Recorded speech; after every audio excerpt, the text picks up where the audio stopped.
Welcome to Adjunctitis. From surviving to thriving, teaching hacks to reduce stress, save time, and avoid common pitfalls. I'm April Brown, an assistant professor of journalism at Cal State LA. I created this podcast because I found there is often not a lot of help for adjuncts or new professors who haven't taught before. I wanted to share some of what I've learned, both through my years in the classroom and taking time to learn more about the craft of teaching. I certainly don't hold myself up as the font of all knowledge, and most universities probably do have plenty of resources for professors. Mine does, but you may not have found those yet. If you missed episodes 1 and 2, I went over a few things that have and have not changed in the college experience over the years, and also some important legal-related issues you'll want to get up to speed on. Welcome to episode 3, the Relationship Edition. If you've been listening to those previous episodes, you'll know that I like to start with a story. There is a reason for that, a pedagogical reason, in fact, and I'll tell you more about that when we talk about your lessons. If the word pedagogical is new, you will probably hear it a lot. It means related to teaching, but it sounds so much more impressive, which is why many academics use it. On to the story. My first semester teaching, I became known as the very strict grader with standards that were way too high.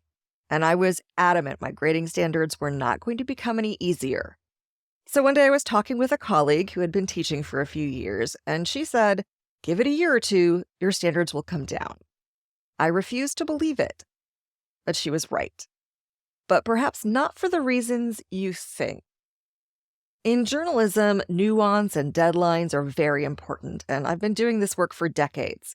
I expected my students to follow my directions and be very mindful of all of the details that I had taught them in the lesson when they turned in their assignments. But it took me a while to remember that while this was my routine, I had really forgotten what it was like to learn something new from the very beginning. For example, I played sports as a kid, was pretty good at tennis and softball, but I was so young when I learned both, I couldn't recall how long it took to repeatedly hit the ball over the net or successfully pick up a ground ball and throw it to first to become good. And yeah, I probably should have thought of that when I first started teaching, but I didn't really have any time to think about how to teach. I just started in the first place that made sense to me and went from there.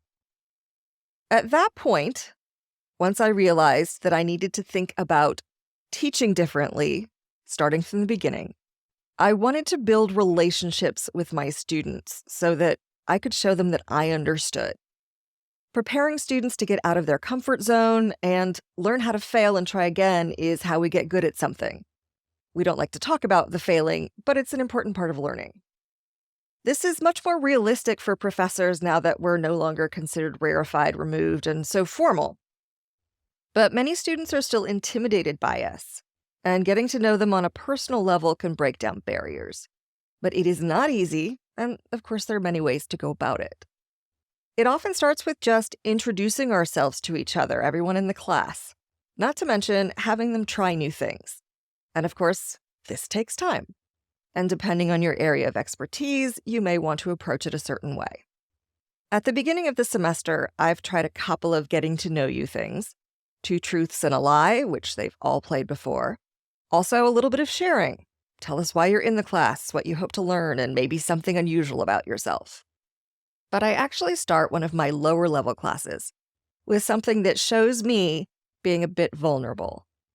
Very early in the first class, I show them a video of me learning something new and something very hard and something that didn't happen all that long ago. I had taken up flying trapeze. I was at least twice as old as most of my circus classmates when I tried it for the first time, but slowly, after 4 years of almost weekly practice, I could do some pretty cool things. And I showed them something that I was a bit embarrassed about, both being bad at something and not being terribly fit. The point was to show them a bit of vulnerability, as I said, but that I understand how hard it is to learn new things and to try something again and again, and something that I was afraid of. Didn't like heights. The flipping around, I was all for that. But it shows them, and reminds me, that it takes a long time to get good at something, and dedication and repetition are key. In journalism, we tell other people's stories, and to do that well, we have to gain their trust pretty quickly. We can't just start shoving knowledge into our students' brains, of course, but building rapport early and letting them get to know you a little bit as a person, and particularly as a lifelong learner, I think has helped a lot. Forgive me for another injection of lessons from journalism, but we hate to get things wrong. Fact-checking is crucial for fostering trust in media, and I know there's a big debate about that, and I won't go into it here. The lack of trust in the media is a big problem. Another podcast, maybe. But I bring it up here because I want my students to let me know if I mess up. I tell them, though we try to get it right, we are not perfect and mistakes get made, and we have to acknowledge them, make corrections, and move on.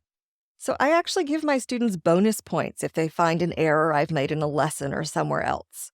I don't want them to be spreading misinformation or learning the wrong thing. One other way I try to build trust and relationships with students is with office hours, and professors have to have them.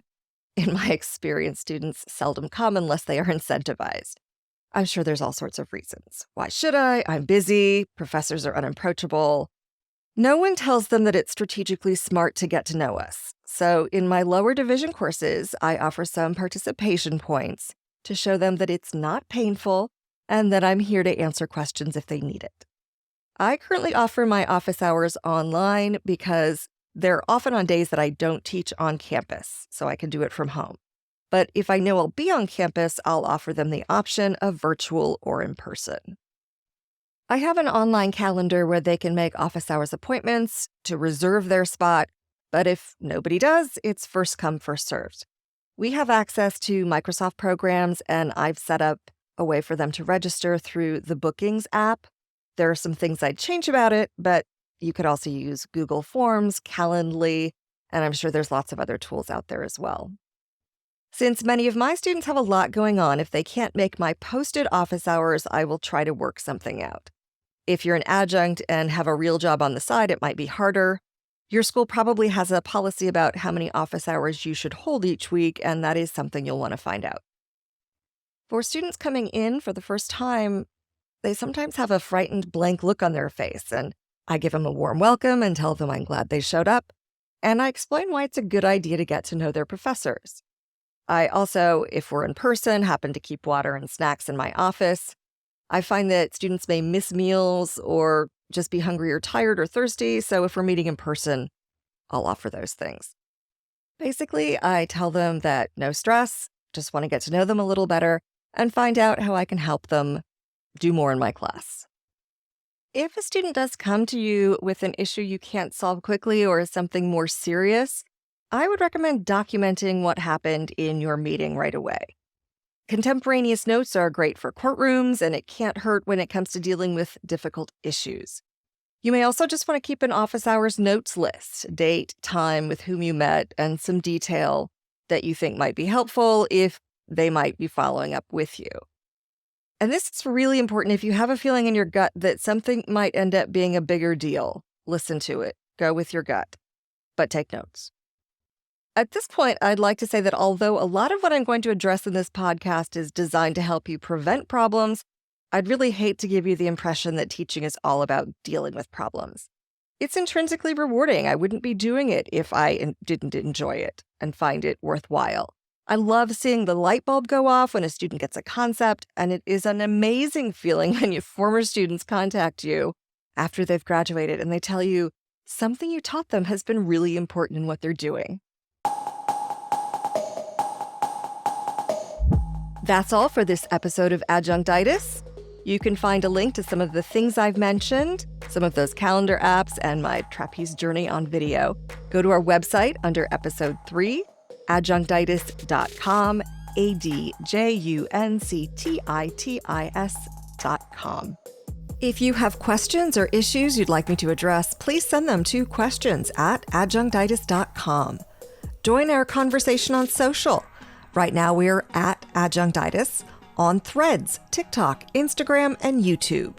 We are also on Facebook at facebook.com/adjunctitis. You can also use the hashtag Adjunctitis so we can form a community where questions can be asked and answered. If you enjoyed our podcast, please consider leaving a review and a rating. Those can help other people find us too. Please spread the word and help those who ask you for help. It's good teaching karma. Adjunctitis is a Look at It This Way production. I'm April Brown. Thank you for listening. Class dismissed.